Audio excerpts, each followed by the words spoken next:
Hi, I'm Bill Hamblin. Welcome to my discussion of Bart Ehrman's new book, Forged. This book, I'm looking now at Chapter 2, which contains a discussion of what is called Petrine Literature, that is to say, books purporting to be by Peter or purporting to describe the life of Peter and events and things about Peter.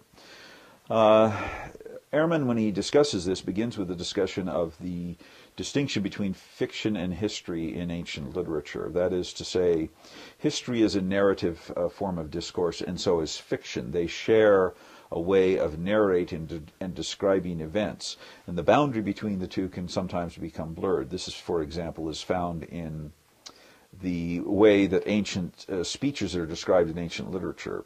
Ehrman talks a little bit about Thucydides and Polybius and other ancient writers, and Josephus does the same thing.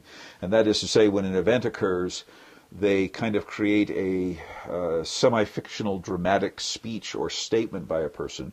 Rather than say the king felt afraid of the Parthians, they say the king gives a speech to his people saying the Parthians are threatening to invade and we should prepare to fight them, that type of thing. So they create kind of semi-authentic speeches. This is found, for example, in the dialogues of Plato, where Plato has Socrates saying all these things in a dramatic form. Probably those exact words were never said, but it summarizes the ideas, the beliefs, the teachings of Socrates.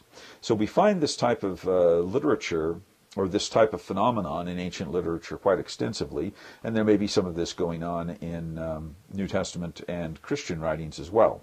Now, Ehrman describes the nature of forgery as follows. Forgeries were literary texts in which the author adopted a kind of fiction without the permission of the readers, that is, without informing the readers that he's creating a fiction. Now, here Ehrman doesn't quite give a full explanation of this. I think it is important to understand the difference between the immediate readers or audience and the ultimate readers or audience. That is to say, when a book was written, it may have had a very specific audience of really maybe only a few people. And that this group that were reading this text understood the context and maybe even knew the real author. Later on, other readers get the same book and begin to wonder, is this really by Peter or is it not by Peter? And then centuries later, the people become utterly confused. So if the immediate audience of the book understood it as a literary fiction, it's not a forgery. The later people who read it then misunderstand it and it becomes like a forgery. The other thing to note is that whatever an early Christian author intended as his audience, it was not 21st century Bible scholars. They're not the people they're writing to. They didn't, they couldn't possibly know that such a creature would even exist one day. They're writing to people of their own time. They're really not even writing for people a century after them. They are writing for a contemporary audience of people that they know and or at least they have a group that they're focusing on. Another issue that Ehrman talks about that's very important is the difference between fabrication and forgery. Fabrication is telling stories about an ancient figure, whereas forgery is writing a document that is purportedly written by an ancient figure. So, for example, if you tell a story about Alexander the Great, that might be a fabrication. You may be making up things about Alexander the Great, but if you wrote a letter and said, this is a letter Alexander the Great wrote, that's a forgery. So this is an important distinction. And when when Ehrman finally turns to Petrine Literature, which is the main object of this chapter, he distinguishes between stories about Peter that are fabrications and documents purportedly written by Peter, which he calls forgery. So that's an important distinction to bear in mind, and Ehrman does that throughout his book, I think. He doesn't, however, deal with the issue of, was some of this literature about Peter fiction, or was it based on oral tradition? The question of oral tradition and the orality of ancient thought and the passing of the words of Peter orally from generation to generation, Ehrman hasn't engaged that yet in any serious way, and I think this is a crucial phenomenon. That is to say, some of the later Petrine literature may be people writing down the oral traditions that they have received from earlier generations that purport to be the words or the ideas of Peter. They may not be just making this stuff up. In fact, I don't think they're making it up. This raises the issue, is there authentic Petrine teaching and ideas in the Petrine literature? I think Ehrman kind of thinks there's not, but I think it's worth looking into. I think there may well be. Now, how exactly you would distinguish a real idea of Peter transmitted 2 or 3 generations orally and finally written down from a idea that somebody made up and attributed to Peter, how we can distinguish that is probably very difficult, maybe impossible to do. But it's worth considering that issue. Another thing that Ehrman does is look at the different texts in the Petrine literature. Here's what he means by Petrine literature. I should define this. That is, documents written essentially from the early 2nd century on through even the early 4th century that purport to be either by Peter or stories about Peter. We call this Petrine literature because Peter is either the subject of the story or he is the purported author of the document.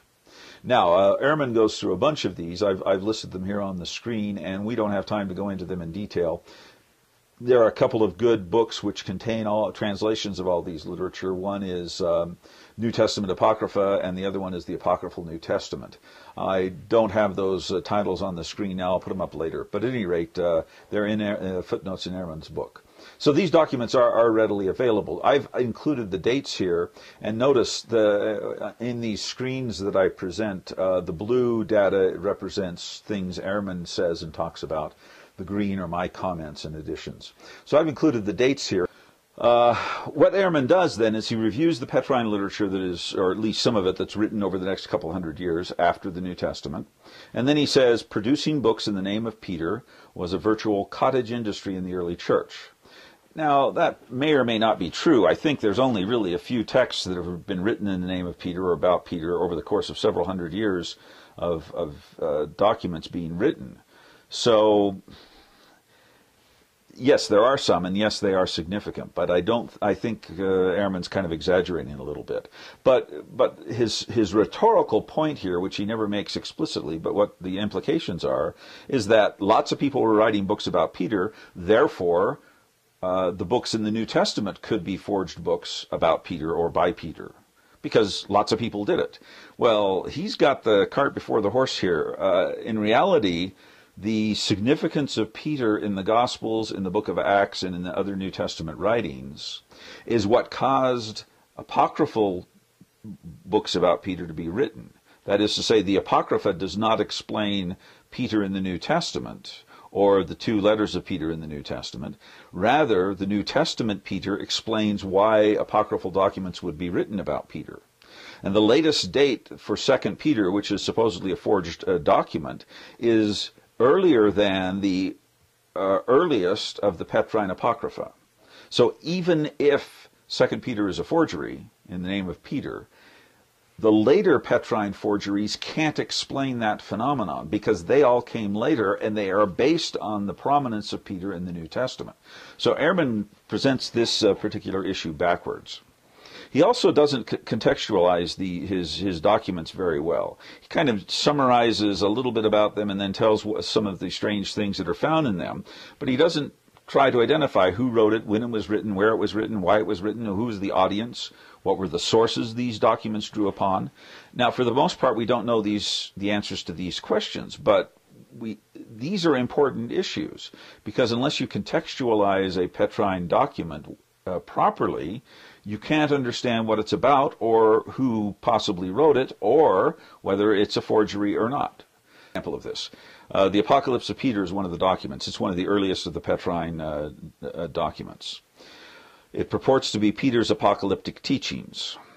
Now, let's imagine a scenario, and this is purely hypothetical, but it's a plausible scenario. Peter teaches his disciples, say in the late 50s and 60s, and part of his teaching is apocalyptic, that is about the end of the world, the return of Jesus, whatever it might be.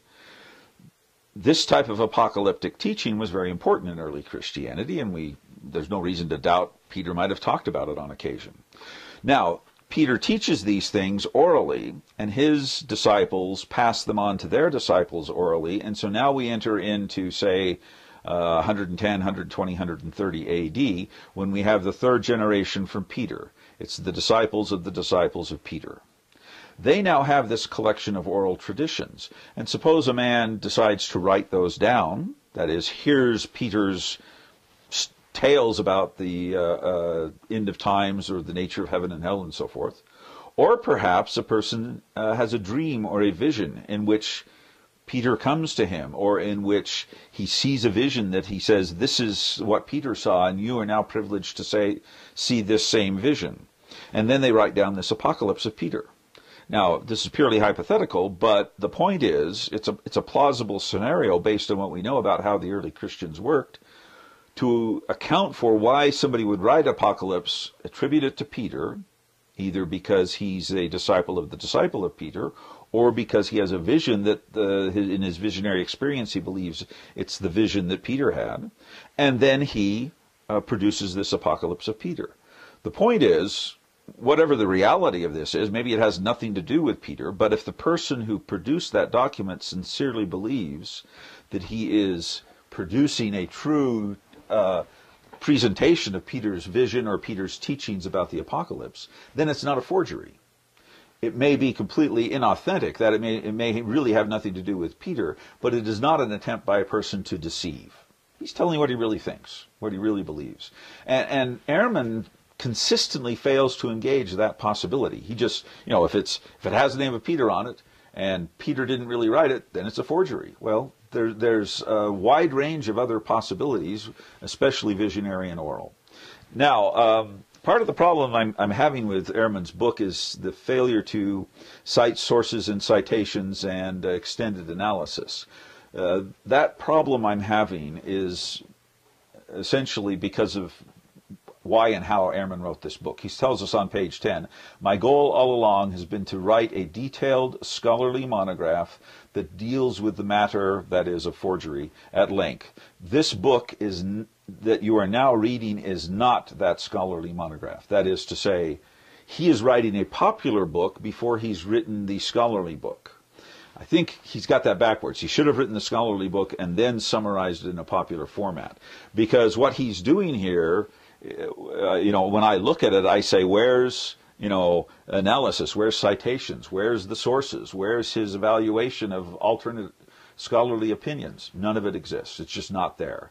And that's kind of annoying as I read this, trying to engage his ideas, because it leaves me with lots of questions about what Ehrman's doing here, and I think if he'd done his scholarly book first, it would have been a much better approach to take on this. Now, Ehrman then turns to the writings of Peter in the New Testament. First Peter, he says it's slightly possible that it was written by the real Peter. Second Peter, he says it's definitely not. And essentially he's saying here that, well, we have lots of forged Peter documents later on, therefore it's perfectly reasonable to assume that there might be a forged document in the New Testament by Peter. I mean, yeah, it's possible, but I've listed on the screen here, one forged Rembrandt doesn't mean there are no authentic Rembrandts. That is, just because lots of people forge a Rembrandt doesn't mean there's no real Rembrandt. In fact, you're not going to have a forged Rembrandt if you don't have a real Rembrandt. That is to say, people forge Rembrandts because of the significance of Rembrandt as a painter. People forged or created Petrine literature because of the significance of Peter in the early church. So again, he's kind of got it backward. And another problem I have with his approach to these first two letters is that he never presents arguments in favor of authenticity. That is to say, he just says everybody agrees 2 Peter is a forgery. Well, not everybody agrees. I've listed a little article here on the screen. Many evangelical scholars argue for the authenticity. Now, they may or may not be right. Who knows? They may be wrong. But for Ehrman to fail to say, here are some scholars who argue for authenticity, and you can read these and evaluate them and decide for yourself whether the document is authentic or not. For him not to do that, I think is a fairly significant failure. He should quote the arguments and cite the arguments and the evidence and the articles of his opponents, of the people he disagrees with. That seems to me to be a standard scholarly thing to do, and his failure to do it is a little bit disturbing. I've included here, finally, a list of 3 books about Peter. The first one is essentially looking only at the traditions about Peter in the New Testament. The second one looks at mainly Peter in the New Testament, but also the last chapters about, kind of the impact of Peter in later Petrine literature. And the third book by Lapham looks at essentially the apocryphal pseudepigraphical texts about Peter. So, there's a lot of scholarship on this, and these are all recent within the past 10 years, that I think are worth engaging. And if you really want to deal with the issue of Peter in greater depth, these are some books you can take a look at. Thanks for listening, and I'll try to press on with the second half of Chapter 2 a little bit later.